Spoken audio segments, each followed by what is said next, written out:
it's like a mental reset, I think, that you need uh as an artist or as somebody that makes content. Like, you need to understand that you can't get every single job and you can't get every single accolade or Right.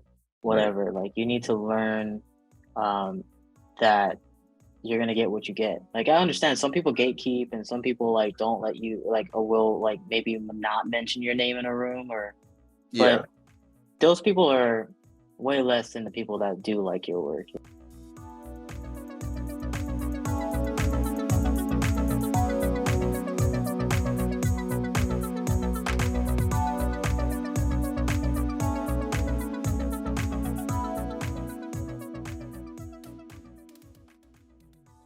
Welcome to the Evolved Podcast. I'm your host, Joe Fitzpatrick. Today on the show, we have Marc Mangra. Marc is an NYC-based photographer, cinematographer, and editor. Originally from Jacksonville, Florida, Marc got started as a multimedia journalist and photographer in college. And he moved to Brooklyn, New York with his partner for more opportunity doing what he loves. Marc has been a content creator for 10 years, working with brands such as Jack Daniels, Bumble, Peloton, and Vans. His work has been displayed within marketing agencies, Fortune 500 companies, restaurants, government projects, exhibits, and print magazines. Marc aims to create pieces that feel both nostalgic and present.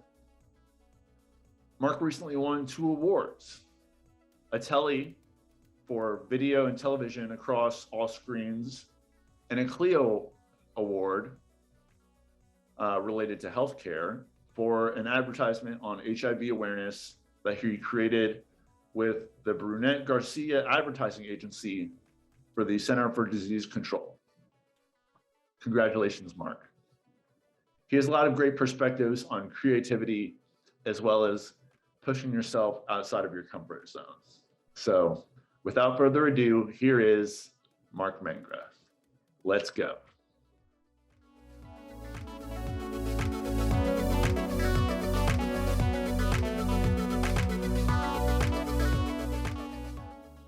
I just want to say, I want to thank you for doing this, man. I never do this, so this is pretty sick. Yeah. I never get to be on this side. Have you done a podcast before? Man, like, like little like rinky dinky ones, man, like with my friends, just doing it because we thought it was cool like years ago. But Uh-huh. we eventually found out we ran out of stuff to talk about, so like we just never did it. But it's nothing, it was nothing serious, but it was still um it led me to this moment, right? Like, where I can Right. at least like kind of figure out a setup that Yeah, can kind of exactly. get you something. But Yeah. yeah, man, it I was think I heard an definitely. episode that you did. It was probably one of those linky dink podcasts you mentioned. And I'm pretty sure I think Jamal might have been on it. So just to Oh, that one was good. That one was good. yeah, just to sort of lead into like how we know each other. Yeah. We both know our mutual friend Jamal Williams. He's Yes. sort of the glue that has brought this relationship together. Jamal, great guy, Hmm. another photographer, videographer. Um, how did you meet Jamal? I know like it was sort of through MySpace, right? Yes. Yeah. Can you talk Okay. about Yeah. that? Yeah. Jamal is my best friend. Like, that is my brother. We go way back. Like you said, you mentioned MySpace. So I remember reaching out to him because I used to make music, Hmm. and I I think I just went into his like DMs or whatever. I was like, "Hey, man, what's up? Like your clothes," because he was making. I think he was just making T-shirts at that point. Hmm. Now he's making a million things, but Right. um, and he was so nice. Like, he actually like replied and gave me some clothes, and like, you know, or at least like let me buy his clothes, and like, uh sponsor my mixtapes and like all that stuff I was doing.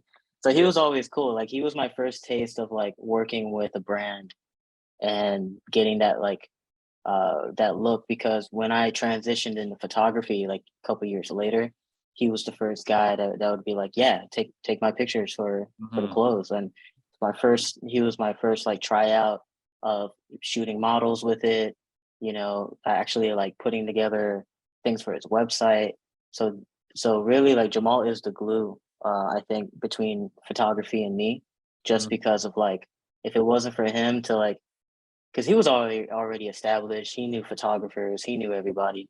But for him to be so nice on that end and just give me a chance, I mean, that was cool. And then friendship blossomed from there, and like found out that he was like super cool guy. So it was honestly like the best way to have like a collaboration but friendship at the same time that I've ever seen. Yeah, I completely agree with that. I've had a similar experience with him as well. We both went to Christopher Newport University to get like around the same time. I think we may have crossed paths. He's a little bit older than I am, but I'm pretty sure we were there at least like 1 or 2 years at the same time. So we have some mutual friends.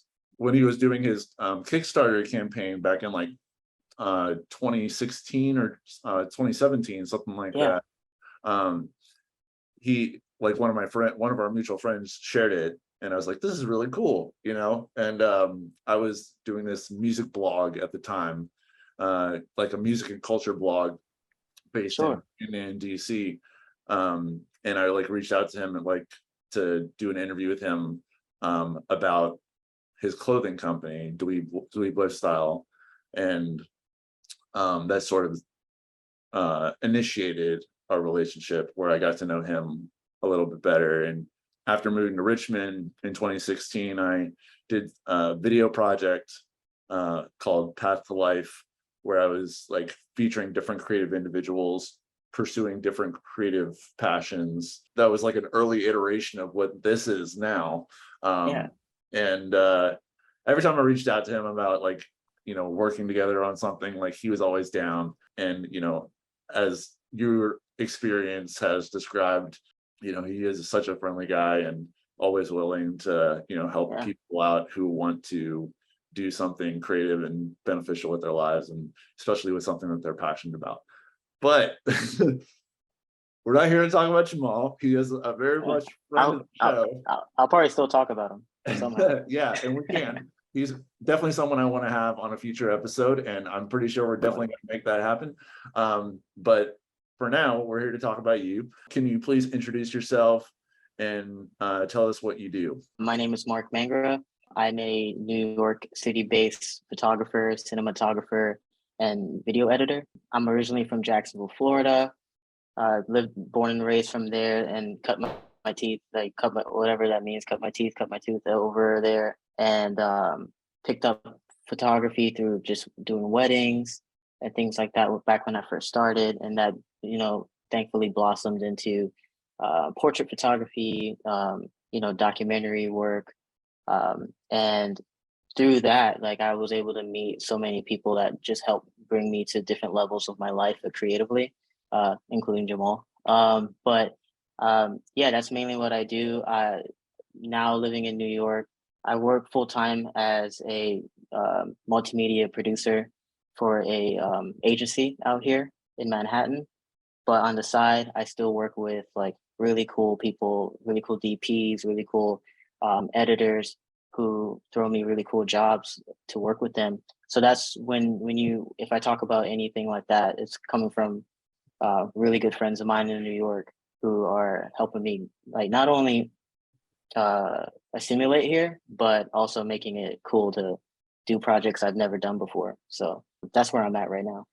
That sounds like you got a lot of really awesome projects in the works. Like, what are some of your more recent projects that you've worked on or are currently working on? Recently, I got to work with Complex, and they did a series on a couple of artists related to Jack Daniels. So they did pieces that would relate to maybe like the apple flavor Jack Daniels or the honey flavor bottle that they have. So they would make art pieces compared to that. So my boy Nick Castle out here in New York and Chicago, he was gracious enough to put me onto that. So I was able to uh, camera op in the New York one. Well, someone else did the LA version. So I did the New York version and edited both projects, the LA and the New York one. So I had my hands in most of that project. So that might possibly be like the best project I've done so far in New York. Like that was a sneak peek into like what could happen out here. So I think that one, and then recently an ad I shot for the CDC and an agency called Brunet-Garcia out in Jacksonville. Um, I was able to work with them, so that was a huge project on that end. Um, so yeah, so tons of cool stuff like that. Honestly, like I didn't even know that would come my way. Right. And you got a couple awards for that CDC project, right? Yeah, it won a Telly award and it won a Clio award. Those are my first awards I've ever gotten in my life. So uh, feels good, man. It Yeah. just happened like a week or two ago.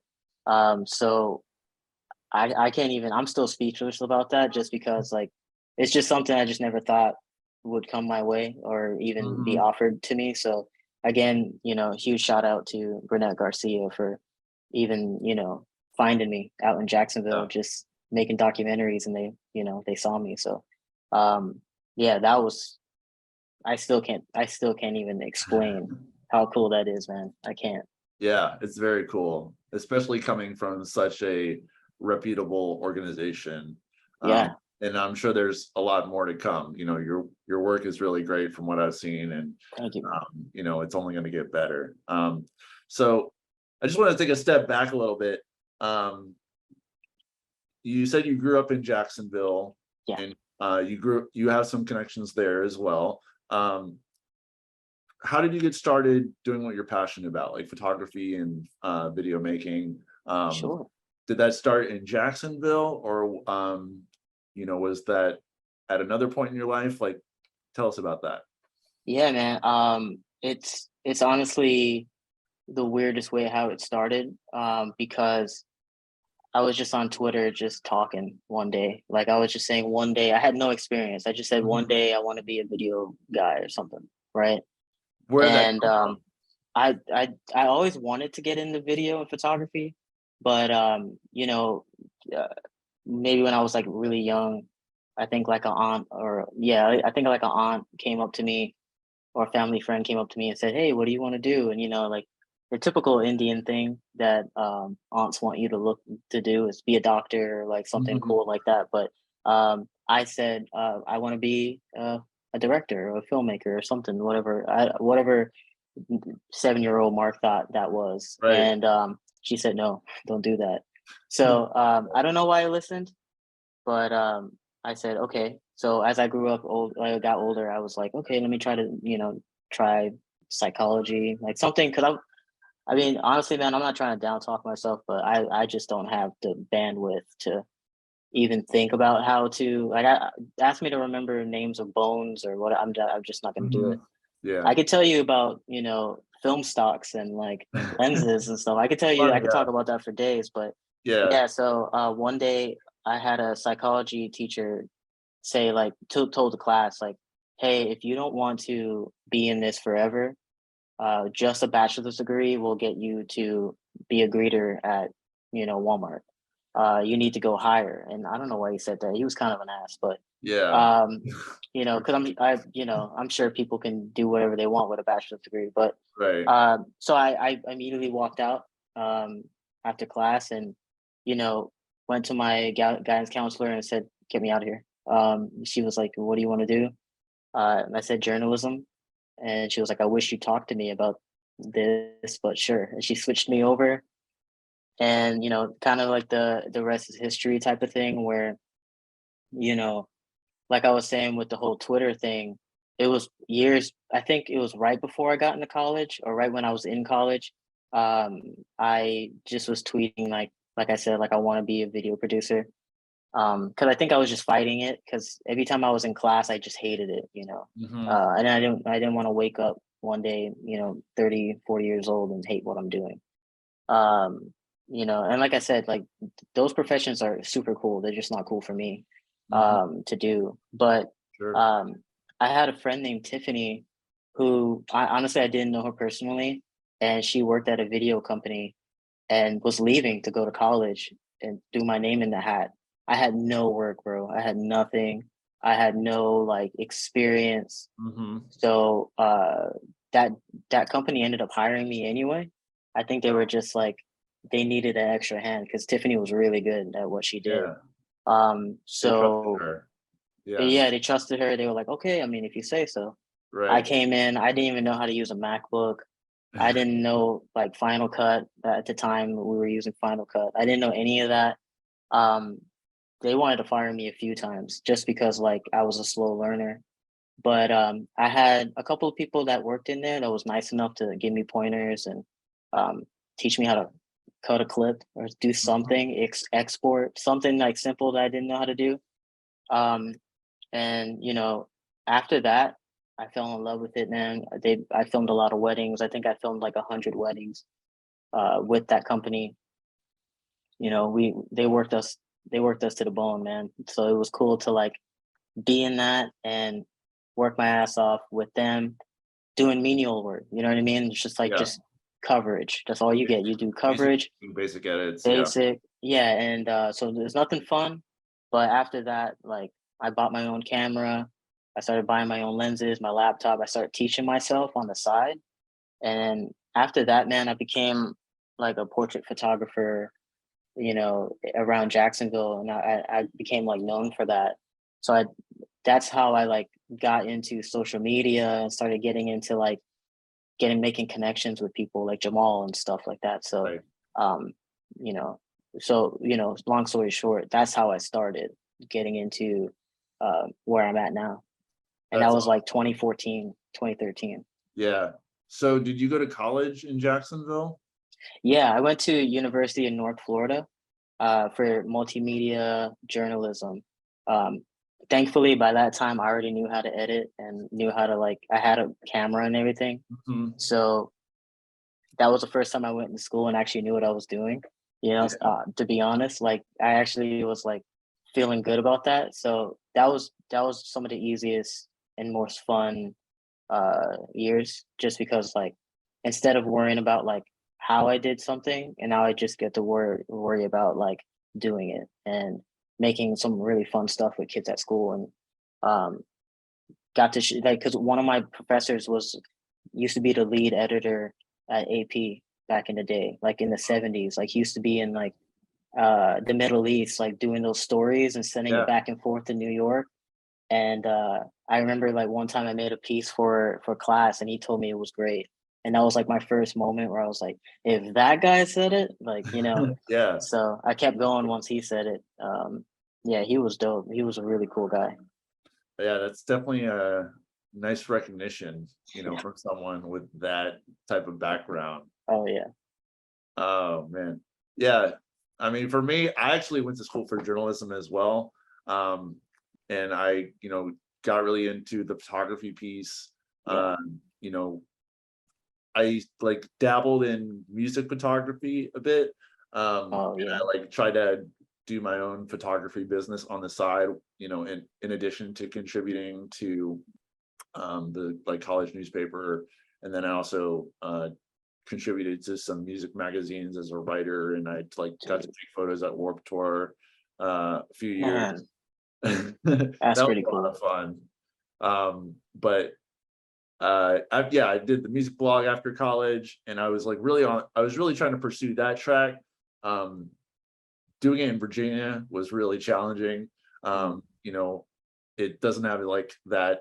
The music scene in Virginia is great. Don't get me wrong, Yeah. but to be a music journalist in Virginia is a lot different than I imagine it would be like in New York City, for example. Mhm. Um, maybe that's just projection. I'm not sure.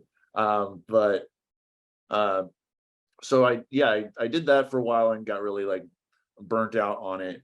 Um, and then I moved to Richmond and I started taking more of an interest in video. And I, had been doing some like freelance projects of my own on the side. And then I started going to VCU. I got into a certificate program that they had for advanced media production technology, and I finished that last May. So I'm still trying to, like, you know, get to where I want to be in my career, while like just doing stuff on the side to like build up that portfolio, and you know, also just to give me a sense of purpose, and you know, doing what I'm passionate about and continuing to learn as well, Yeah. like you have been doing as well on your own. What would you say is your why for doing what you love and working on developing that skill? Okay, that's an awesome question. Why? It's one of those things, man. One of my favorite things is to observe. Like, I just love to observe things. I love to, um, kind of just, you know, I always would notice something that looked kind of cool on the street, even if it's something mundane.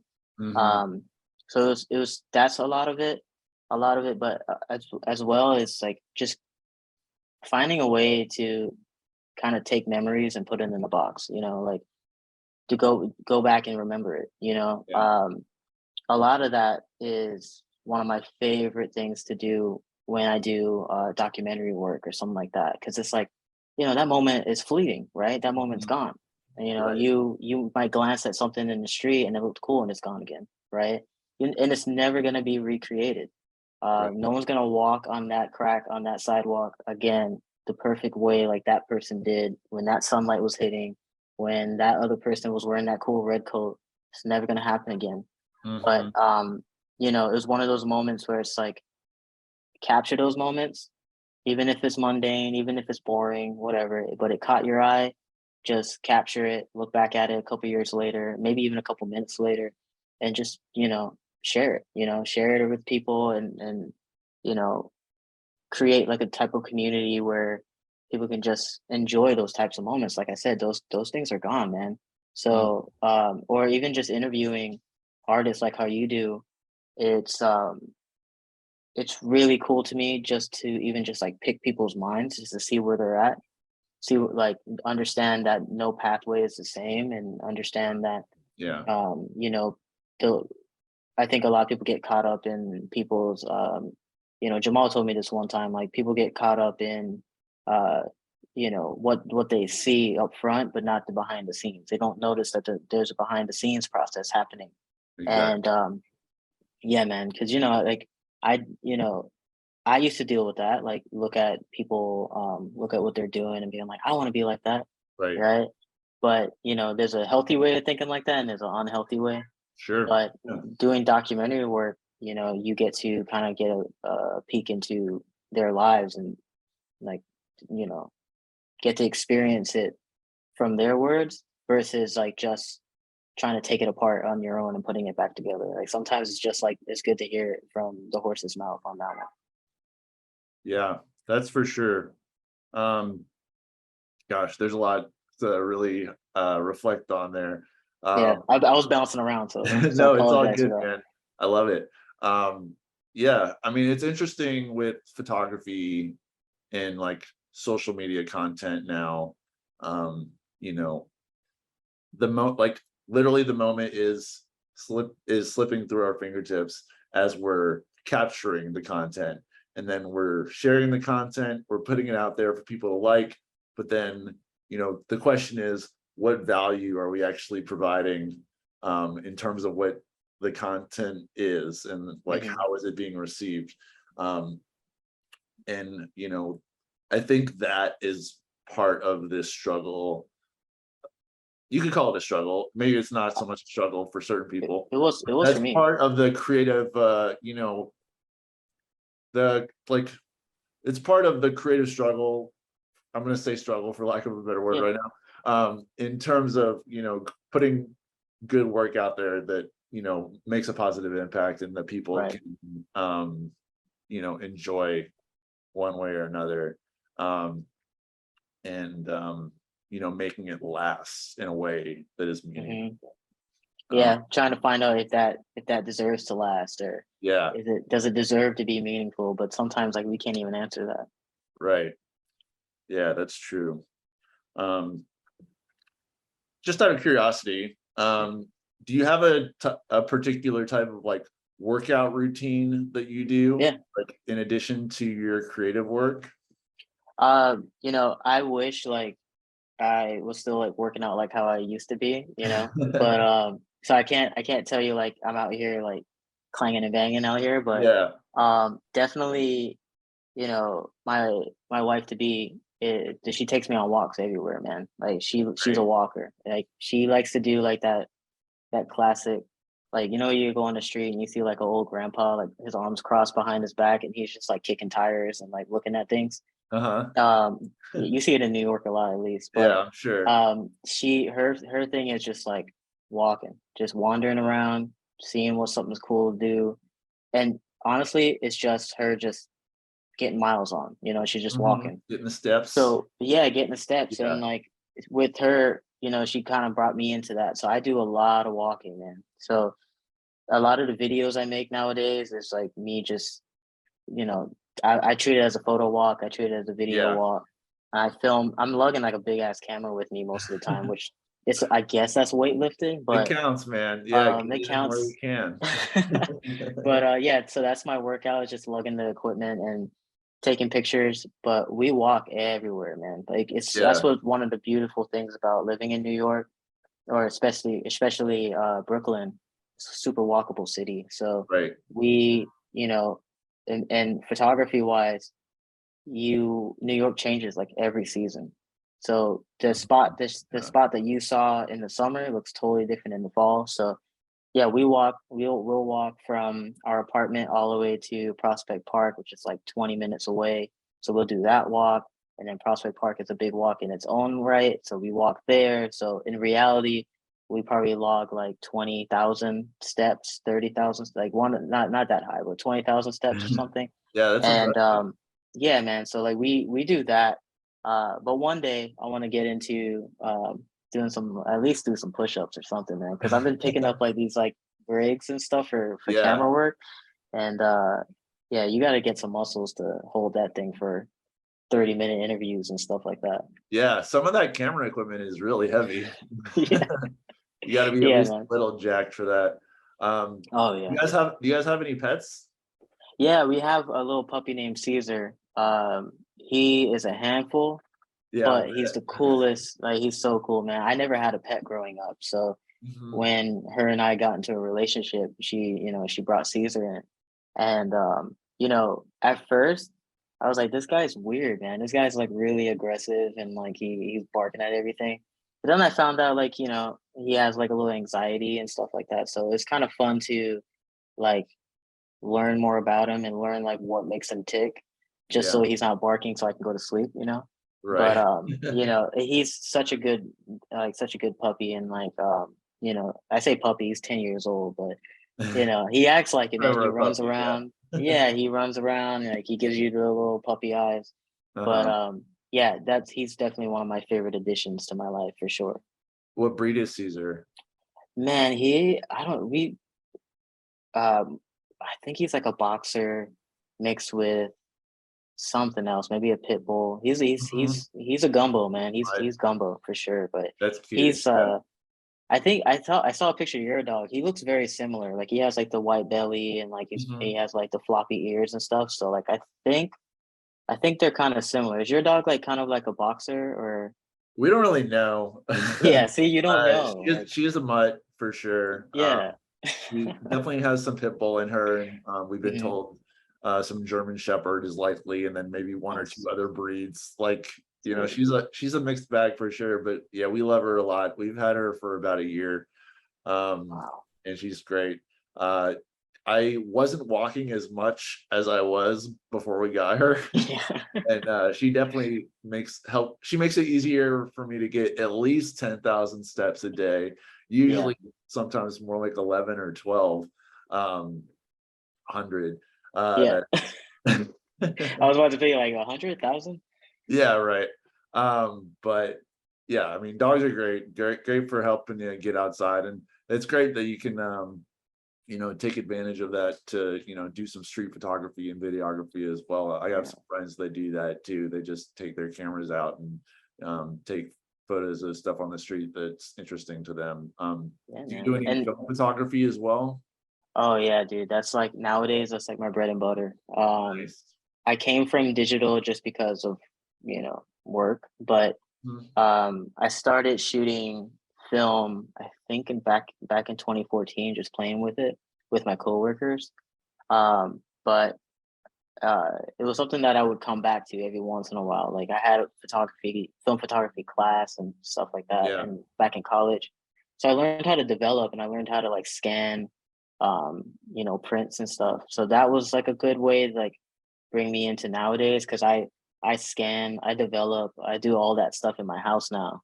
And it's just kind of like a good hobby. Like it clears your mind. Like the pictures may not like be as good as a digital because I I literally just point and shoot sometimes, but um, it's definitely one of my favorite hobbies right now is film Mhm. photography because you just get to be quiet, man. Listen to a podcast, listen to some music, and you know, um, develop. It's really cool. I really enjoy that.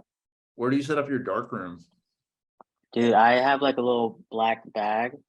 So I just do it in my bedroom and then I put it in like the little canisters or whatever. I use like Cinestill, I think C41 chemicals. I do that in my sink. And I just Okay, hang it up in my nice. bathroom. Like I do like the classic uh I'm not spending $40 developing this routine that a lot of people don't like to do, but Yeah. it's cool, man. I got like a little scanner set up. Obviously, it's never gonna look better than what the film developer stores are gonna do, but it gets Well, me that's there, man. debatable. Yeah. That I know like film photography is, you know, in a sense, it's much more experimental Hmm. uh digital photography. Like digital photography is much more standardized. Yeah. You don't have to develop the photos yourself. No. So there is a bit of an art to that as well, Yeah. and I know like I have some film photography experience from high school and early college. Though I, definitely appreciated the convenience of digital photography a little bit more.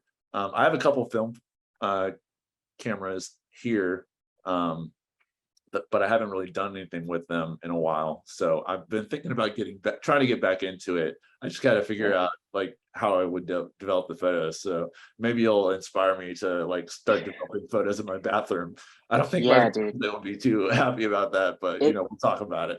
If you do it like really, really quickly, Yeah. your wife will never notice because I do it like really fast. Like if you know, you make sure you clean up after yourself, Yeah, that's the and key. it's like, yeah, because Hide dude, the evidence. I feel like with film photography, it's such a messy thing. You have Yeah. these chemicals, it's stinky.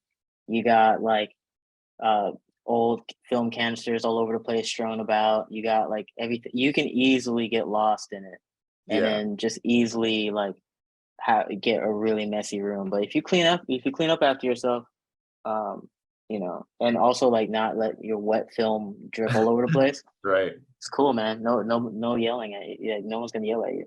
Yeah, as long as I don't like explode anything. I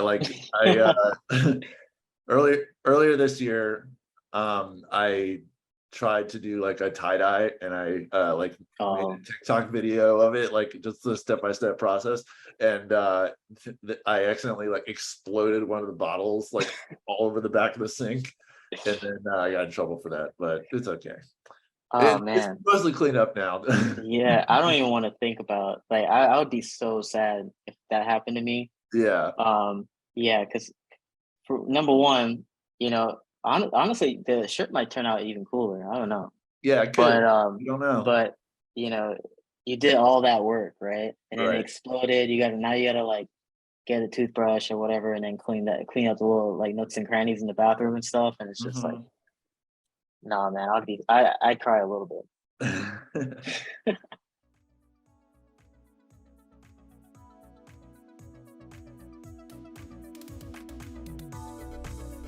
Hey guys, brief pause in the episode to tell you about some of the great businesses that support this podcast. First, we got Weight Train. Use code EvolvedPodcast to get 10% off all Weight Train and Athleticity gym gear and apparel. No matter what you need for your workouts, they have the gear to help you get it done.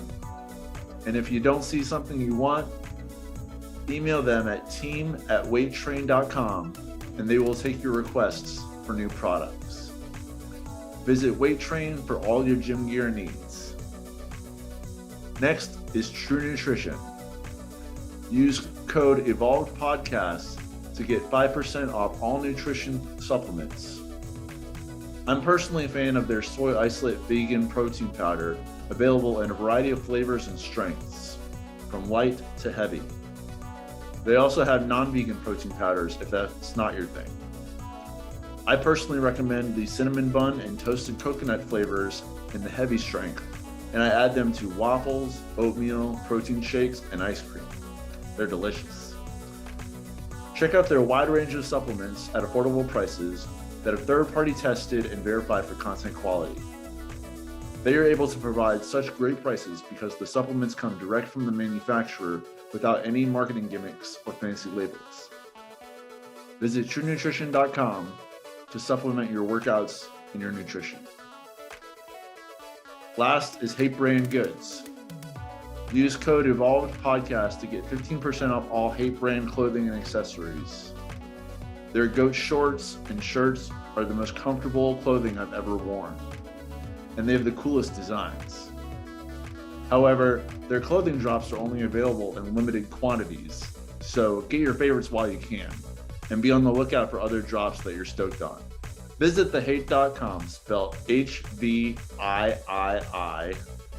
for clothing to remind the world that you're not dead yet and you're ready to kick today in the dick. Back to the show. But we walk everywhere, man. Like that's what one of the beautiful things about living in New York, or especially Brooklyn. It's a super walkable city. So we, and photography wise, New York changes like every season. So the spot that you saw in the summer looks totally different in the fall. So yeah, we'll walk from our apartment all the way to Prospect Park, which is like 20 minutes away. So we'll do that walk. And then Prospect Park is a big walk in its own right. So we walk there. So in reality, we probably log like 20,000 steps, 30,000, like not that high, but 20,000 steps or something. Yeah, that's impressive. Yeah, man. So like we do that. But one day I want to get into do some push-ups or something, man. Because I've been picking up like these like rigs and stuff for camera work. And yeah, you got to get some muscles to hold that thing for 30-minute interviews and stuff like that. Yeah, some of that camera equipment is really heavy. Yeah. You got to be at least a little jacked for that. Oh yeah. Do you guys have any pets? Yeah, we have a little puppy named Caesar. He is a handful, but he's the coolest. Like, he's so cool, man. I never had a pet growing up, so when her and I got into a relationship, she brought Caesar in, and at first I was like, this guy's weird, man. This guy's like really aggressive and like he's barking at everything. But then I found out like, he has like a little anxiety and stuff like that. So it's kind of fun to like learn more about him and learn like what makes him tick, just so he's not barking so I can go to sleep, Right. But he's such a good puppy, and like I say puppy, he's 10 years old, but he acts like it, man. He runs around. Yeah, he runs around, like he gives you the little puppy eyes. But he's definitely one of my favorite additions to my life for sure. What breed is Caesar? Man, I think he's like a boxer mixed with something else, maybe a pit bull. He's a gumbo, man. He's gumbo for sure. But that's cute. I think I saw a picture of your dog. He looks very similar. Like he has like the white belly and like he has like the floppy ears and stuff. So like I think they're kind of similar. Is your dog like kind of like a boxer or? We don't really know. Yeah, see, you don't know. She is a mutt for sure. Yeah. She definitely has some pit bull in her, and we've been told. some German Shepherd is likely, and then maybe one or two other breeds. Like, you know, she's a mixed bag for sure. But yeah, we love her a lot. We've had her for about a year, Wow. and she's great. I wasn't walking as much as I was before we got her. Yeah. And she definitely she makes it easier for me to get at least 10,000 steps a day, Yeah. usually sometimes more like 11 or 12. Yeah, I mean, dogs are great for helping you get outside, and it's great that you can you know, take advantage of that to, you know, do some street photography and videography as well. I have Yeah. some friends that do that too. They just take their cameras out and take photos of stuff on the street that's interesting to them. Yeah, Do you man. do any And film photography as well? oh yeah, dude, that's like nowadays that's like my bread and butter. Nice. I came from digital just because of, work, but Mhm. I started shooting film, I think back in 2014, just playing with it with my coworkers. But it was something that I would come back to every once in a while. Like I had a film photography class and stuff like that, Yeah. and back in college. So I learned how to develop and I learned how to like scan, prints and stuff. So that was like a good way to like bring me into nowadays because I scan, I develop, I do all that stuff in my house now. And it's just kind of like a good hobby. Like it clears your mind. Like the pictures may not like be as good as a digital because I I literally just point and shoot sometimes, but it's definitely one of my favorite hobbies right now is film Mhm. photography because you just get to be quiet, man. Listen to a podcast, listen to some music, and you know, um, develop. It's really cool. I really enjoy that. Where do you set up your dark room? Dude, I have like a little black bag. So I just do it in my bedroom and then I put it in like the little canisters or whatever. I use like Cinestill, I think C41 chemicals. I do that in my sink. And I just Okay, hang it up in my nice. bathroom. Like I do like the classic I'm not spending $40 developing this routine that a lot of people don't like to do, but Yeah. it's cool, man. I got like a little scanner set up. Obviously, it's never gonna look better than what the film developer stores are gonna do, but it gets Well, me that's there, man. debatable. Yeah. That I know, like, film photography is, you know, in a sense, it's much more experimental Hmm. uh than digital photography. Like digital photography is much more standardized. Yeah. You don't have to develop the photos yourself. No. So there is a bit of an art to that as well, you know. Yeah. And I know, like, I have some film photography experience from high school and early college. Um, though I, you know, definitely appreciated the convenience of digital photography a little bit more. I have a couple film uh, cameras here, um, but I haven't really done anything with them in a while. So I've been thinking about trying to get back into it. I just got to figure Yeah. out like how I would develop the photos. So maybe you'll inspire me to like start developing photos in my bathroom. I don't think my Yeah, fiance dude. will be too happy about that, but you It know, we'll talk about it. If you do it like really, really quickly, Yeah. your wife will never notice because I do it like really fast. Like if you know, you make sure you clean up after yourself, Yeah, that's the and key. it's like, yeah, because Hide dude, the evidence. I feel like with film photography, it's such a messy thing. You have Yeah. these chemicals, it's stinky. You got like uh old film canisters all over the place strewn about. You got like everything. You can easily get lost in it, and Yeah. then just easily like get a really messy room. But if you clean up after yourself, um, and also like not let your wet film drip all over the place. Right. It's cool, man. No yelling at you. Yeah, no one's gonna yell at you. Yeah, as long as I don't like explode anything. I earlier this year, I tried to do like a tie-dye and I like made Oh, a TikTok video of it, like just the step-by-step process. And I accidentally like exploded one of the bottles like all over the back of the sink. And then I got in trouble for that, but it's okay. oh It's man. mostly cleaned up now. Yeah, I don't even want to think about like I would be so sad if that happened to me. Yeah. Yeah, because for number one, you know, Honestly, the shirt might turn out even cooler. I don't know. Yeah, it could. But You don't know. but you know, you did all that work, right? And then it Right. exploded. Now you gotta like get a toothbrush or whatever, and then clean up the little like nooks and crannies in the bathroom and stuff. And it's just like, Mhm. nah, man, I'd cry a little bit. So, switching gears a bit, Yeah. what does your morning routine look like each day? Yeah, man. My morning routine is I'm pretty lucky. Like I work from home. So um I just have to log in at 9 a.m. So I'll sleep until like maybe like 7:30. And then get up, get some coffee, make it uh my partner's already working. So she works like an hour earlier than I do. Mhm. So she'll, by the grace of God, like make coffee. So Nice. it's like now I don't have to worry about that. But I'll just, I'll do dishes, I'll clean up the kitchen, do, walk.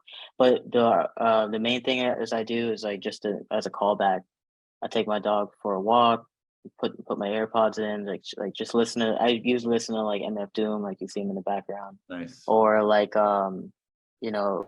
like lo-fi hip hop stuff like that. Things that I can like still listen to, like the surroundings Mhm. outside, and then something that can like still like tune me out. And then if I'm not feeling like that, I'll give my mom a call, the classic, you gotta give your mom a call. But and her and I will like chat about our day, what I have to do.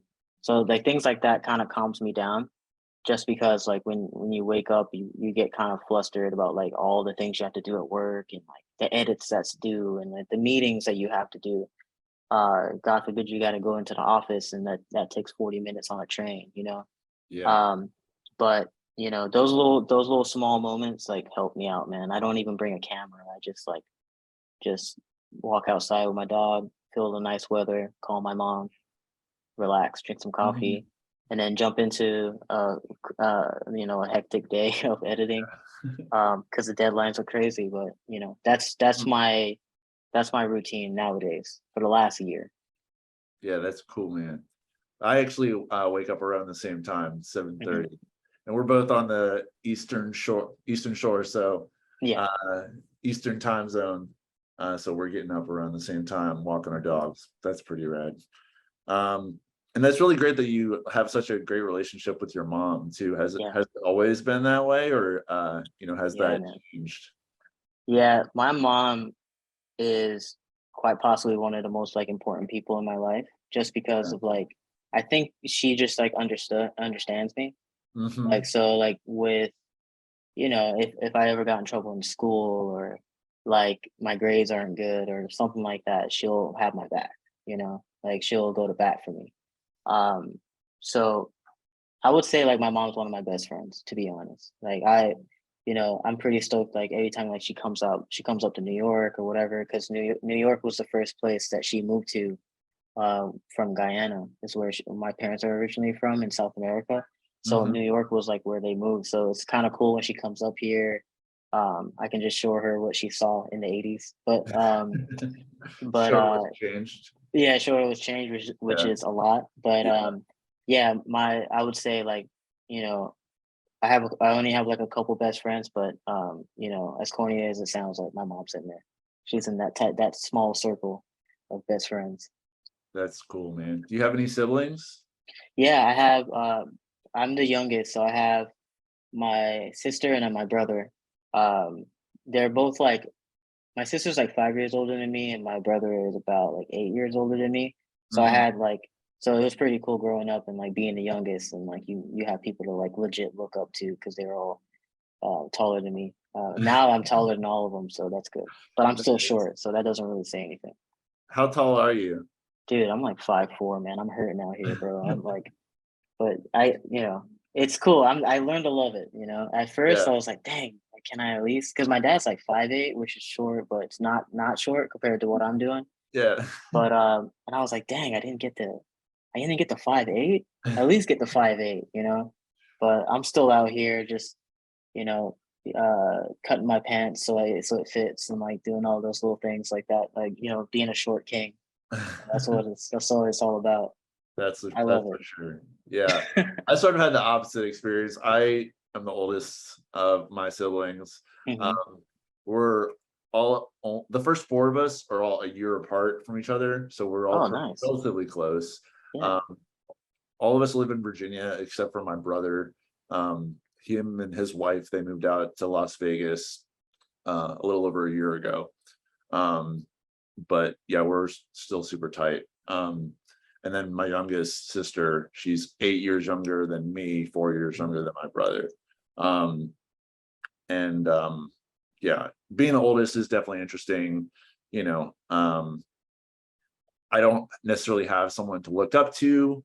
Yeah. Um, I know I haven't necessarily always been the best role model for them, Hmm. but You're like the third I have been, parent. I think I've made up for it, in changing up my uh lifestyle over the years, Yeah.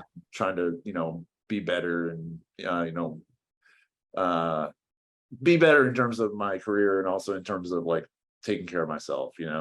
Yeah, man, that's beautiful. I'm always like a big fan of people that just like nip it in the bud before it gets like too crazy. Like they just kind of like, you saw it and you fixed it, and honestly, like that's something, even if it didn't need fixing, like you saw it and you didn't like it. So that's Yeah, all that matters, and you took the turn. So right. um, And yeah, and I think, to yeah, go ahead. yeah, I mean, I was just gonna, echo off that. Like, I think having Yeah. that awareness is really important. If you want to make any, first you need to have the awareness that there needs to be a change, and Hmm. then taking the steps to actually, make that happen. It was a process for sure. I don't want, there's going to be another episode where people can listen to that because it's a lot to really get into. Yeah. But long story short, um, I was living really unhealthily. I was like drinking a lot. Mhm. I got a DUI the year after I graduated college, and I just was really unhealthy in terms of my alcohol consumption. I was Mhm. also like um, not really being a someone you would want to be in a relationship with, because I was Yeah.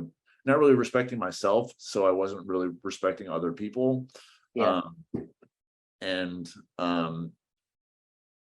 it I had a lot of resentment towards my family, that I had to eventually let go of before I could um you know work on fixing myself. And I'm fortunate that I was able to start going to therapy and start working on those issues from my child and young adulthood, that I carried with into my adulthood.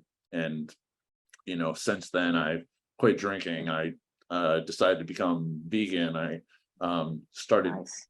getting more active, and I ran a marathon and a few half marathons, and now I'm like riding my bike more and doing like weightlifting, and trying to focus on putting more positivity out in the world through Yeah. the video work that I do, and now this podcast. So Yeah. yeah, it's been a long journey, over the past like uh like 20 years.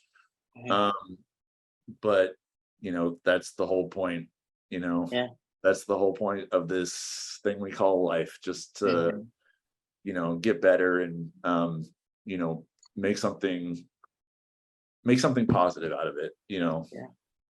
Yeah, man. I mean, if I can just like interject, like, Yeah, dude, that's beautiful, man. I'm so happy that you were able to work through that, and because that sounds like a journey. I really think that that was a winding road of things that you felt like you needed to work on, and then trying to find ways to quell that type of problem that you were dealing with, and finding the answer to that.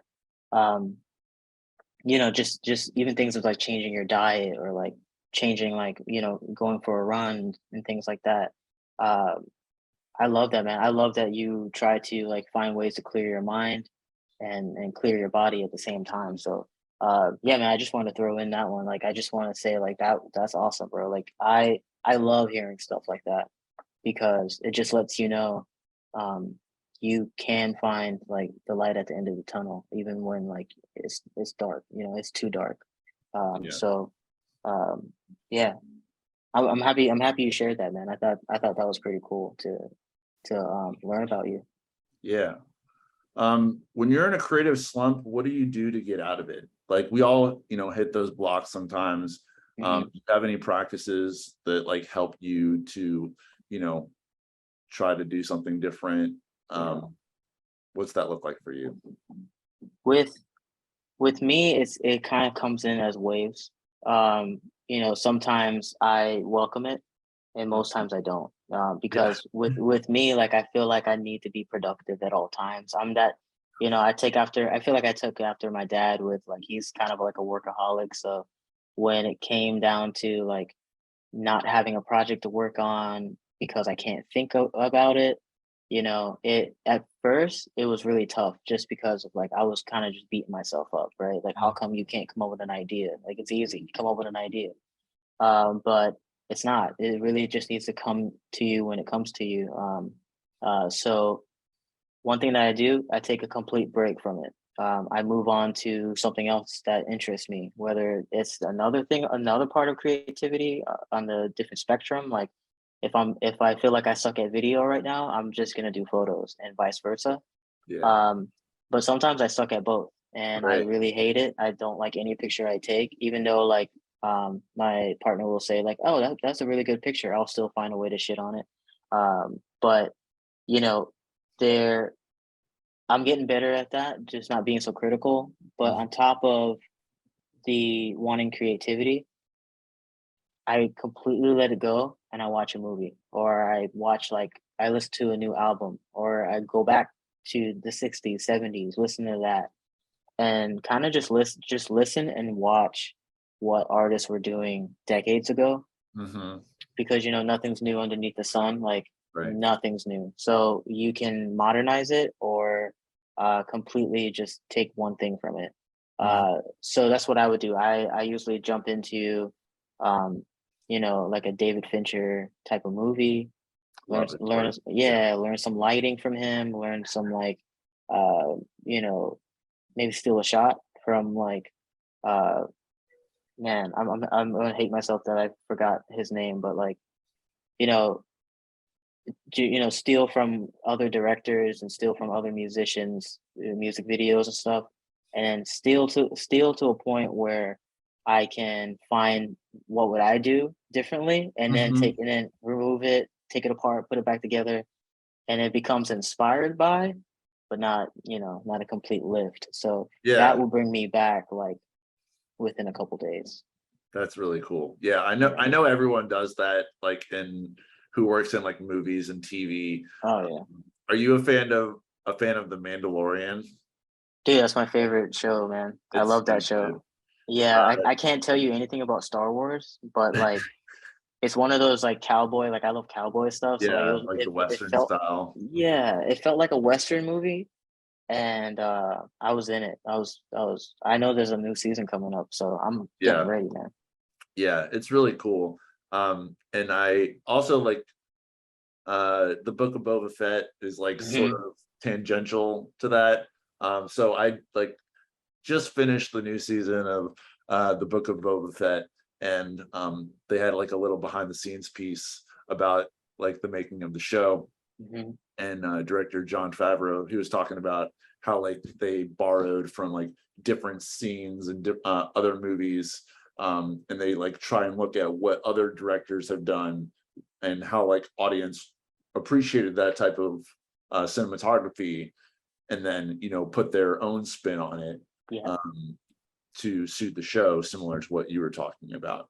And I, yeah, I think that is a really good point too, that like how important it is, as content creators to, you know, to a certain point, like you do want to consume and like get inspiration from other people's work so you can apply it to hmm, your own, but then also, putting your own spin on it, yeah, using your own voice, using a different character or what have you, um, to make it more original, right. or at least to tell a different story. So Yeah, especially the innovations that they do over there with like completely not using green screen. yeah, Like that was the moment right there. I was like, man, one day if somebody is like crazy enough to pay me some money, man, I would love to do something like that. That was yeah. crazy. I know some people use like the Unreal Engine as well, like the video game engine Hmm. to do stuff similar. That too. Like I know that one might be more affordable for me to do right now, but yeah, man, filmmaking and cinematography and where it's going right now is unbelievable. I just can't. I'm so happy I live in this era of like creativity and filmmaking because like Hmm. people are doing legit magic out here, man. I still can't wrap my head around how good um the LED screens and how good that looks with the with the set design and like the blocking that they do on Mandalorian. Like I Hmm. can't believe it looks that good. And I don't just to say like quickly, if they want to change something, they change it right there. Right. That's crazy. Like that's crazy how they can be like, hey, move that rock over there. And then there's like a new designer that comes in and just like removes it and adds a bigger rock, Like Yeah, it's I mean, I'm crazy. sure the production design alone is just Oh, insane on that show. It's another level. yeah. They're basically making new Star Wars movies, with Better ones, yeah. multiple episodes. Yeah, they're really doing amazing things at Disney, and especially within the Star Wars universe. Mhm. I haven't really considered myself to be a big Star Wars fan, but like based on No. how much I love these shows, like my Yeah. is like, you love Star Wars. I feel like a fake fan if I try to be like, yeah, I know. I know nothing. I can't even spell one of their names, but Yeah, I can tell you like when it comes on the like on the television or like if I like get on Disney Plus or something, I'm locked in. That yeah, stuff is good, but I know no backstories. I'm hoping they explain it like during the show, but other than that, yeah, I'm just along for the ride. hell yeah. What is an obstacle that you're currently facing or recently faced, and Mhm. what practices do you use to cope with it? Yeah, man. I think obstacles for me is mainly like anxiety. I think I deal with a lot of anxiety, a lot of nervousness. So I sadly threw that into the work I do as well. Like when I first moved up here like a year ago, I've just hit my first year in New York and it was so overwhelming, man. Coming from Jacksonville where it's an old city, but like it keeps changing. So Hmm. like but if you go downtown, it's completely dead. There's nobody out there. Compared to New York, right? Like you if you want to practice street photography, no one's out there. You have to like find like maybe like a festival or something that's happening. Yeah, Um, so it was kind of like easy for me to just walk around. I felt comfortable. When I got to New York, even like my little tiny little corner in Brooklyn, it's packed. Uh, yeah, Much less if you go to Midtown or you go to like God forbid you go to 42nd Street, Times Square. It's so much people, and there's so much things that can happen, good or bad, to you that you can like you're like, damn, I'm nervous. I'm scared to bring my camera up, man. And like so for like months I was scared to take pictures.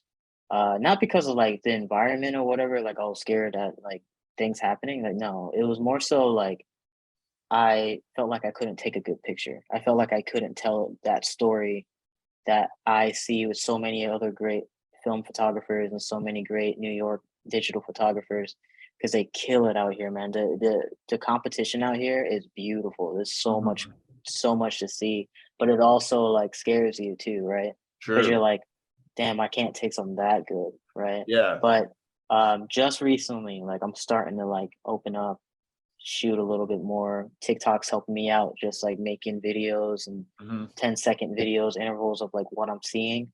So that's slowly bringing me out of the anxiety shell that I dealt with, um, you know, coming here. But I mean, it was, I think it was just a shift. Like I could have got that moving to Alaska, sure. moving to Nebraska. Like I honestly, anywhere I would have moved to, I think I would have dealt with like, damn, what do I do? Right. This place is so different. Because Jacksonville, I don't know if you've ever been there, but it's kind of like a really toned down Los Angeles. Like as far as like the layout, like it's like it's all concrete, it's all palm trees, and uh, you know, depending on where you go, like it changes. Like buildings get knocked down all the time, and then replaced with a gas station. So it's like kind of those things where you're like, you don't get inspired, but Mm-hmm. the people there inspire you, but not the city itself. Mm-hmm. So I think it was fun to learn there, but I think my longevity there for me as a person and an artist, I needed to move and I needed to go through that anxiety in order to, feel more comfortable Yeah. eating here. Yeah. Well, I appreciate you sharing that with me, Yeah. first of all. As someone who struggles with anxiety as well, I know it can be a lot sometimes. Hmm. And I've dealt with some social anxiety in the past, um, as far as like not being comfortable in certain social situations, Hmm. um, where it was like literally debilitating. Yeah. And you know, I've had anxiety recently, um, within the past year, um, that's led me to feelings of depression. And happily to report I'm happy to report that I'm medicated for depression and it's going great. That's awesome, man. I'm glad. uh, I'm glad. yeah, and I'm also medicated for anxiety, but that is not as much of an issue since Hmm. I'm taking the proper medication for depression. And Yeah. doing stuff like this and stuff that really like fills my cup and like Hmm. fuels that why for me, like doing stuff that I'm passionate about, um, that helps too. Yeah. Um, so yeah, I've never been to Jacksonville, Mhm. but I mean, I'm sure it's a really cool place. It's cool, man. It Florida, just depends on like you just have to set your expectations when you go yeah, there. You know, yeah. But I it's mean not gonna that, be Miami. right, yeah. And then also like going from there to New Mhm. York, like that's a big change. Like, you did that by yourself? It was awesome, man. Cause like when I first met my fiance Courtney, one of our first things that we always talked about was moving. And it wasn't so much of like we need to get out of here, like I hate Yeah. this place. It was more so of like I want to try something new. Mm-hmm. And we landed on New York randomly. New York has always Randomly. been like randomly, like as far as like conversations wise, like where we would go. Uh-huh. And growing up, like I mentioned before, my family moved here Yeah. when they first moved to America, and I've been to New York a million times as a kid, and I loved it here, man. I felt like a community, um, you Okay. know, and so we came up here multiple times. I think like all of our trips pre-pandemic was to New York, just to check it out over and over and Mhm. over. And then Great. we just to kind of like, you kind of need to see if you're just, are you just liking it because you see pictures of it? Are you just Right. liking it because people say they like it there? So we needed to live local. We needed to not get an Airbnb in Manhattan and only eat at five-star restaurants. Like Right. just get a place over in like Crown Heights, like real New York, right? Like real people, like Flatbush, like real Brooklyn people, and eat at the places that you would eat at if you live there. Do local groceries, do local shopping, and yeah, it was like an easy decision. Like once we noticed, like, oh yeah, we can make this work. Mhm. Um, yeah, it was definitely, I feel, one of my favorite and best decisions that I made was come out here. I miss my friends back home, but other Sure. than that, like my family's back home, but um creatively and just life wise, man, I think it's I love it here. I think that's what I would say. I love specifically living in Brooklyn and Yeah. Brooklyn's awesome. um I've been there a couple times. mhm, Um, every time I go, the couple times that I have gone, You know, I loved it. Like, I Yeah. feel like if I were to move to New York, it would have to be Brooklyn, just Yeah. because it's definitely more of like that like hipster vibe that I Yeah. you know, feel is more relatable to me. Um, and it's just like such a cool borough in the city. Like, Hmm. there's a lot of great restaurants and Yeah. you know, things to do around there. Um, but just circling back to the anxiety piece a little bit, Hmm. uh, you know, I think that is really awesome that even though you were anxious about it, you know, you still went for it. And at least you had the support of your partner, Yeah. you know, to do that together with her. Hmm. Um, I think that really speaks volumes to like your commitment to not just to her, but also to, you Yeah. know, doing what you needed to do to like grow in your career and, you know, pursue what you're passionate about. Yeah. And you knew like New York was the place that you needed to be. You know, New York, as like it has often been described, has that certain level of magnetism to certain Hmm. types of people. You know, especially creative types, Yeah. since like so much happens there, and there are so many people, and that can be overwhelming for sure. So But yeah, you know, you definitely. you definitely took that challenge head on, and I am sure it was, you know, quite the process to starting to feel comfortable, like bringing your camera out more, and you know, Hmm. overcoming that imposter syndrome that you talked Oh, about. dude. Yeah, that's real. Yeah, That's real. overcoming that comparison, you know, to other people. Like they say, comparison is the thief of joy, and you know, that's so true. Um, I struggle with that as well, just like everyone else does. Um, but you know, big props to you for, you know, sticking to it and overcoming that. Yeah. Hey man, thank you, because it, I wish I could just tell you like, yeah, it was just in creativity only that I dealt with that, because Right. that would I honestly would rather deal with that there, but it was one of those things that kind of just took over my life growing up and even to this day outside of work. Yeah.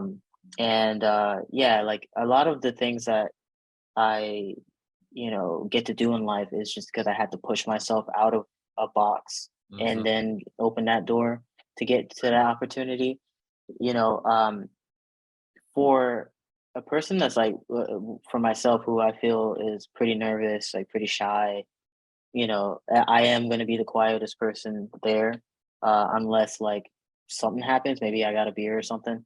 But it, you know, it's so funny that I did all that, and then I got into a type of job where you have to be front facing. You need to be you talking with clients all the time. You're talking all the time and meeting with people, going to places you've never been to. Those things, it's so funny. Like I think that's what drives me to do what I do, because it kind of just like forces me to speak, Hmm. forces me to do things, because that's why I even got a camera in the first place, man. Because like I was I was in my room all the time and I was like scared to go outside because I had that anxiety. Like I didn't want to like deal with interaction. And that camera took me to multiple cities, multiple states, multiple mountains. I got to it took me where like I never thought I could go. And I'm very thankful to photography to even Yeah. like say, no, shut up, get up. Right. Like Right. that's I honestly think that was in hopefully in the most least corniest way, that was my medication of like to go outside, take a picture, meet somebody, form like some type of camaraderie and create a community and keep on working, because if I don't, I'll start wallowing, man. And I know how that feels. I know what you were talking about. I can kind Yeah. of like relate to you. And yeah, that's not somewhere I want to be. So hopefully like the camera still does that for me for hopefully the rest of my life. I hope so too, man. Yeah. Um, yeah, it's interesting how like we think initially like photography is this like solitary like, you know, trade or hobby or whatever. And then it becomes this completely different thing. Yeah. Um, especially in dealing with people and like um, you know, you can take photos of like still objects for a little bit, but Mhm. for me personally, like I definitely get more like enjoyment out of taking photos of people. And you do have to sort of push yourself outside of your comfort zone when you're interacting with other people, especially struggling with anxiety. um and I think about that too, like someone with social anxiety starting a podcast. Yeah, yeah, Like yeah. that's literally the antithesis of social anxiety, but it's a good practice for my personal growth as well. Just interacting with people that I know, but also with people who I don't know very well, like you. And Right. forming those new relationships and finding common ground, I think it is a beautiful thing. Yeah, man. Yeah, definitely. And it's one of those things that I had to just tell myself and, tell you, but you already know this, is to keep going. Like Yeah, just just do it because it makes you happy. That's exactly, like, if you're having fun and you're happy, I mean, there's nothing else that you need. I mean, money is gonna be fun, but like other than that, yeah, like though you just need that push yeah. to uh to move in the right direction, to work on projects, and even if it's just like fun stuff, man. And apologies if you hear Brooklyn outside. It's always loud out here, man. But you know, yeah. So I'm happy that you're doing that. I'm happy that you're dealing with those things, but like you're also doing, possibly with podcasts, is the most the most like anxiety driven thing, because like you're speaking to people that you don't truly know, right, most of the time, and then you're trying to connect with them, which is like, that's a worst nightmare for me, like just like meeting new people. Uh-huh. Like I'd rather, no, man, I'd rather like bungee jump or something. But um yeah, man, so yeah, like kudos to you to like want to do this, and like also with your photography and your videography, like you're I feel like we're relating on uh that same like idea where you're like, I don't know if I can do this because I hate interacting, but Yeah, I love creating. right. And in order to create, you have to interact, and Right. you either interact with Psychology people too. or your Yeah, environment. Like you have to. yeah, exactly.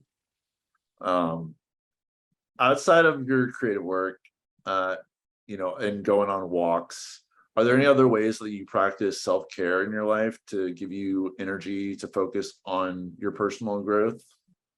Yeah, man. I think that one's kind of tricky because like I kind of just go with however I'm feeling, right? Right. So sometimes,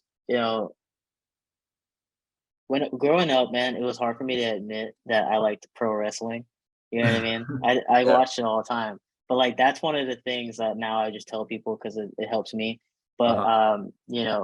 I like watching pro wrestling, and like watching that because the stories is fun, like backstage news, all that Yeah. stuff.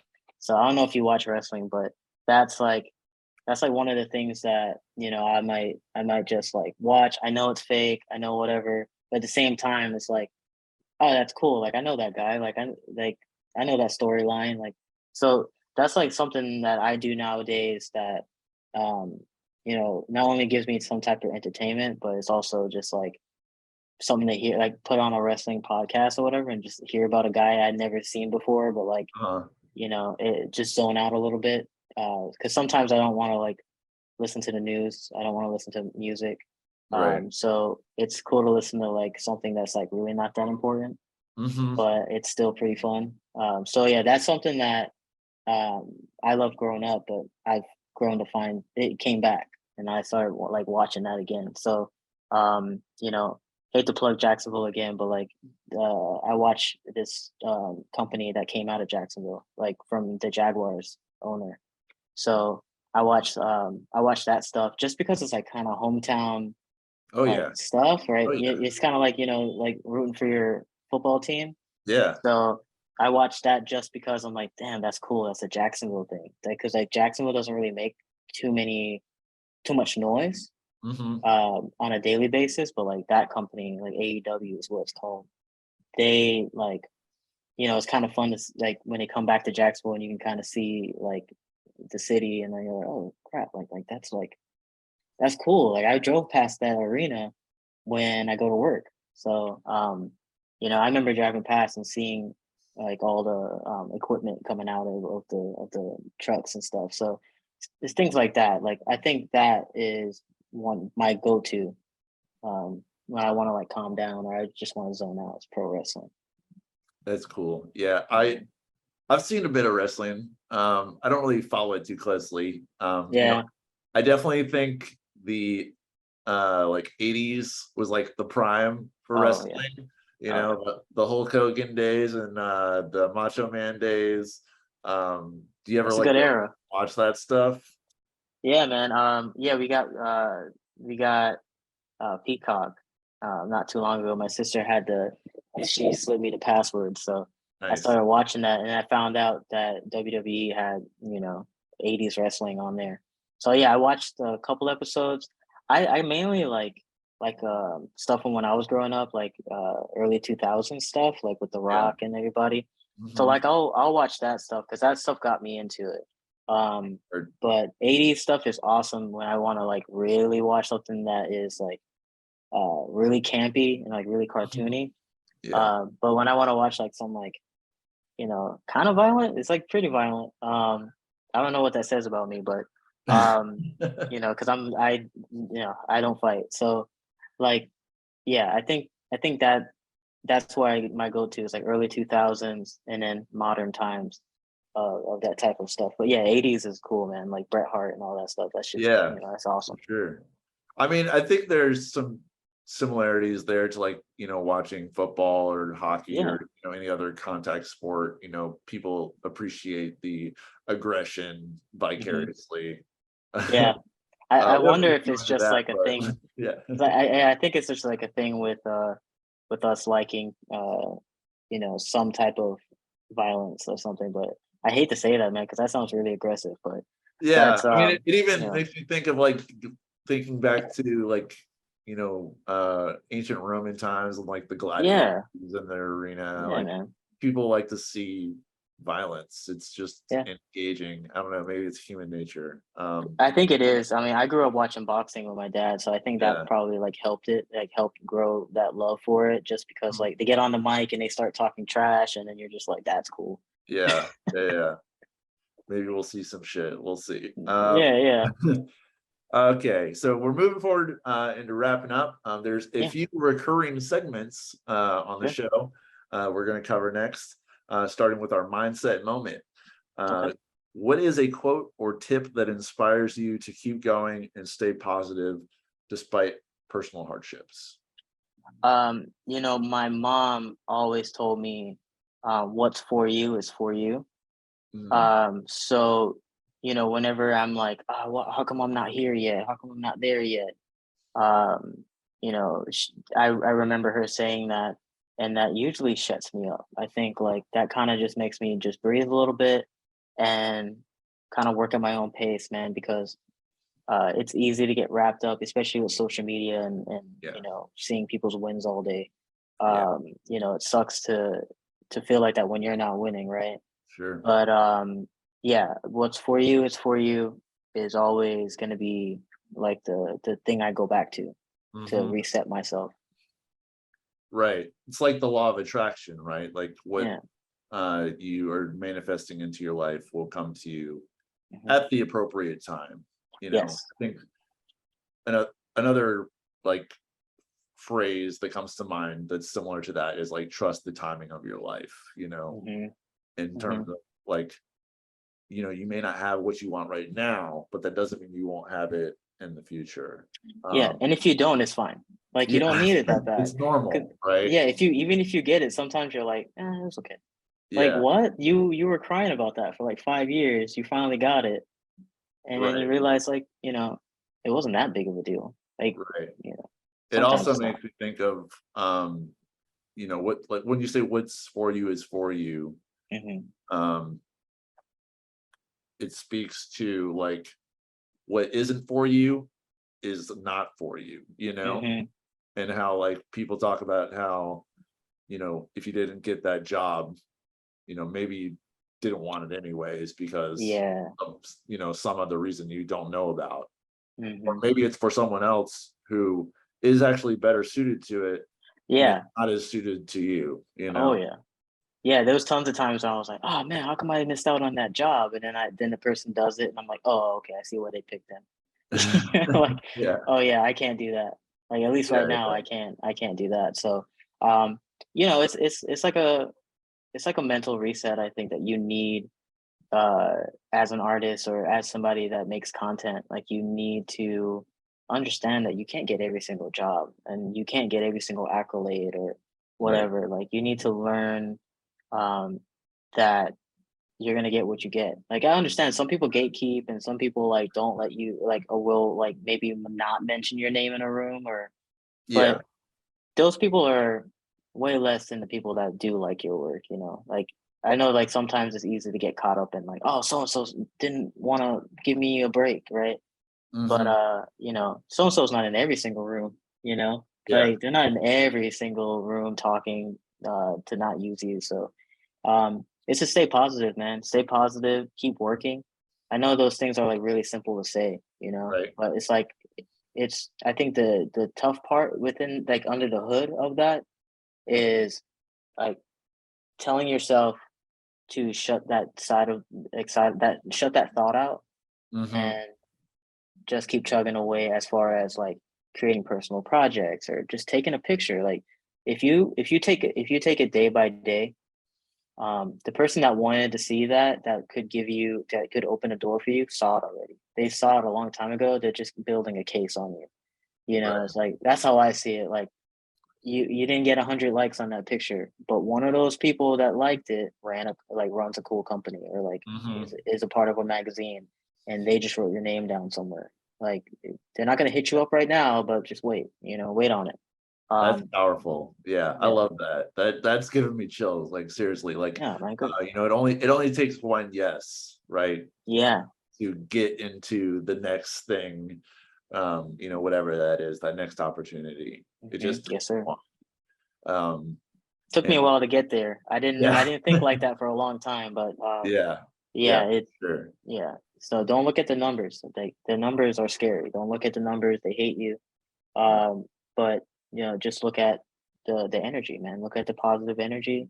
Look at the people that care about you. You always have, you have that 5 or 6 people that always comment on all your pictures saying it's cool or like saying they support you. Just take care of those people. That's all yeah. you. That's all you Take really care of need. your people. That's a good Hmm. one too. Yeah, man. Um, Speaking of positive energy and positive mindsets, uh, next we have our PMA Warrior of the Week. Nice. Who is someone who inspires you to keep a positive mental attitude? Yeah, man. So it's like it's like a running thread to what I was talking about, but I really just comes back to my wife to be, you know what I mean? Like Yeah. the cool thing about her um is like I was mentioning like my anxiety and like how like I was kind of looking at everything the wrong way. What's so cool about her is that she came from a side of her life where she didn't like how she was being treated or how other people were treated. So she kind of just like said, "I'm not living like that," right? So she brought that into her life, thus teaching me. And we had multiple talks where a lot of the stuff that I just like talked about is really just parroting the things that she taught me. Like, don't care about the numbers, don't do this, don't do Right. that. So I really feel like I wouldn't be where I am creatively and I wouldn't be where I am mentally if she didn't, give me the time of day to teach me to calm down, right? It's beautiful that she's not in the creative like area as far as like, you know, doing freelance jobs, but she's a very creative person. Hmm. So it was very nice to hear that from someone who, you know, to be honest, has like she hates when I say this, but she has a real job compared to what we do because we do cowboy stuff. Like if we don't get paid, we don't get paid. We have to like go find a paycheck. Yeah. With her, she works corporate. She climbs that ladder. But like it's nice to hear that from someone like that who's like I said, doing a real job. She's gonna slap me upside my head saying that. But but someone like that that knows that it's not that serious. You know, I there's a producer I really like named Kenny Beats, and he always says like, don't overthink shit, right? And that's, I know that's like a simple thing, but again, it's the simple stuff that always trumps the complicated things. So um yeah, so that's what I do. I don't overthink it. I'm calming myself down. She helps me. Uh, like I put one really quick thing, man. I put out like a little TikTok the other day, and Yeah. it did really well. And it was so funny. While I was out there just filming it, I was like, man, I don't know if I'm inspired here. I don't know. I don't know. I was like in my head, and she just like was telling me like, no, like it's cool. Just do it. Just film it. Just film it. I do that. I go home. I make it, and then now like I put it on TikTok. Now like that's like the most liked video and the most watched video I've ever put together in my life. That's So awesome. it's like if I was got in my head, put my camera away, acted like, you know, like a wet rag, and then like Yeah.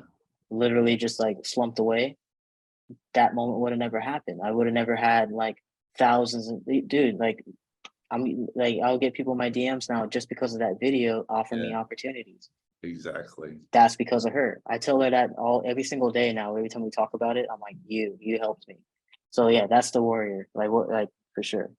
That's so cool, dude. Like, Yeah, man. it sounds like you guys have such a great Yeah, relationship, and that's my best friend. that's great that she can, support you in that way to, push you outside of your comfort zone where she knows like you need to be, Hmm.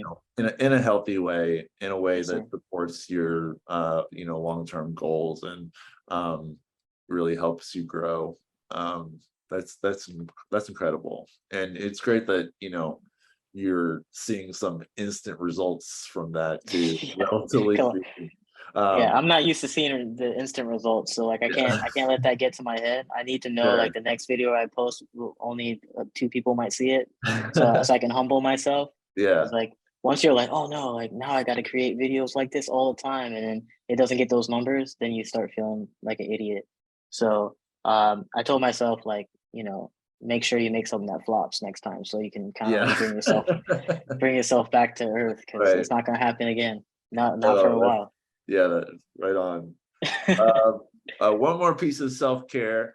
Um, Sure. we know food is important to nourish our bodies. So Yeah. for this segment, it's called Good Food, Good Mood. What's one of your go-to meals that helps you feel your best?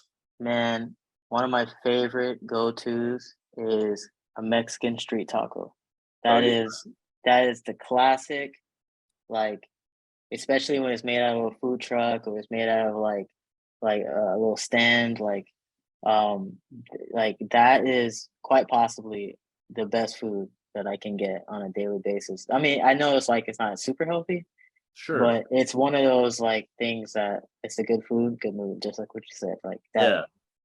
my favorite food. Sometimes a taco is all you need just to like Yeah, man. boost your spirits. That's great. Um, uh, so that's all the questions I have. Lastly, where can people connect with you if they want to follow on Yeah, your journey? yeah, man. My website is markmangra.com. My Instagram is Marc Mangra at Marc Mangra not at Marc Mangra, and TikTok is at Marc.Mangra. I don't know why I didn't just keep it all consistent, but yeah, that's where I go. For professional work, my website, for semi-professional Instagram, and then for nothing serious TikTok. You'll like that's the place where I go to be a little bit more creative. So if you follow me anywhere, follow me there, because you know you might get something a little different from my professional work. Just Yeah, because professional, like my website stuff, you know, I love that because it's, you know, corporate and blah blah blah. But I think the stuff I don't think about is my favorite stuff. So TikTok is where to find me. yeah, I found that to be true too. I haven't used TikTok that much. Oh, Um, dude, get on it. I've put up a few videos on my channel. I was really resistant to Hmm. having a TikTok for a while, but then I saw what other people were doing with Yeah. it, and I was like, okay, this is pretty cool. So I still need to explore TikTok more. I think Hmm. um, I No, man, it's easy like to be 30. Like I don't know if you're 30. You're probably way younger than me, but like being 30, you're like you're still a millennial, so you're like hating on stuff. Like, oh no, Yeah. that's what the young kids do. I was like that at first. I was like, nah, it's like because anytime you see it, it's like just people dancing or like, a funny like a kind of skit or whatever. Yeah. No, dude, I found some of the best filmmakers and the best photographers, or even just people that just like curate stuff. Mhm. Oh man, best place for creativity. Please go on TikTok and it's just like stuff. Like get that algorithm to like read your mind a little bit. I know it's kind of Yeah. scary, but like let it read your mind a little bit, fine tune it like to the stuff that you care about. And it's if you if you don't want to like watch a movie or listen to music as far as getting yourself out of a rut, sit on TikTok for an hour. Give you Yeah. budget an hour, and then you'll Yeah. find like a really cool photographer. You'll go down that rabbit hole. Yeah. That's a good point. It has become a really interesting tool for learning. Hmm. My fiance, she feels like she learns so much stuff about Yeah. our dog, or just about different environmental Yeah. cues, like on TikTok. Like, Hmm. um, she also like heard about like some like references to like makeup products that was mentioned Yeah. in the documentary Not So Pretty on HBO. And there's just a bunch of stuff to learn on there. It's an endless well of information. And it's really cool that people are being able to contribute to it in very different ways, Mhm. um, and continue to help other people grow as well. And For sure. yeah, just to bring it all back, you know, thank you so much for your time tonight. I really appreciate you taking the time to speak with me. It's been a really great joy talking to you and getting to know you, and Yeah. looking forward to other conversations in the future, I'm sure. For sure, man. It was an honor, man. Thank you for thinking of me to talk to me about this. And um, you know, it's great to meet you. This is our first time like really talking outside of Yeah, like texting each other. So yeah, man, thank you. Thanks for everything. my pleasure, man. Take care. All right, brother. You too. Bye. Hey guys, thanks for checking out our podcast. I hope you got a lot out of it and it was helpful for you in your personal growth journey. If you haven't subscribed to the podcast yet, please do so on your preferred podcast provider. We're available on YouTube, Spotify, and Apple Podcasts. Stay blessed and keep the PMA. Later.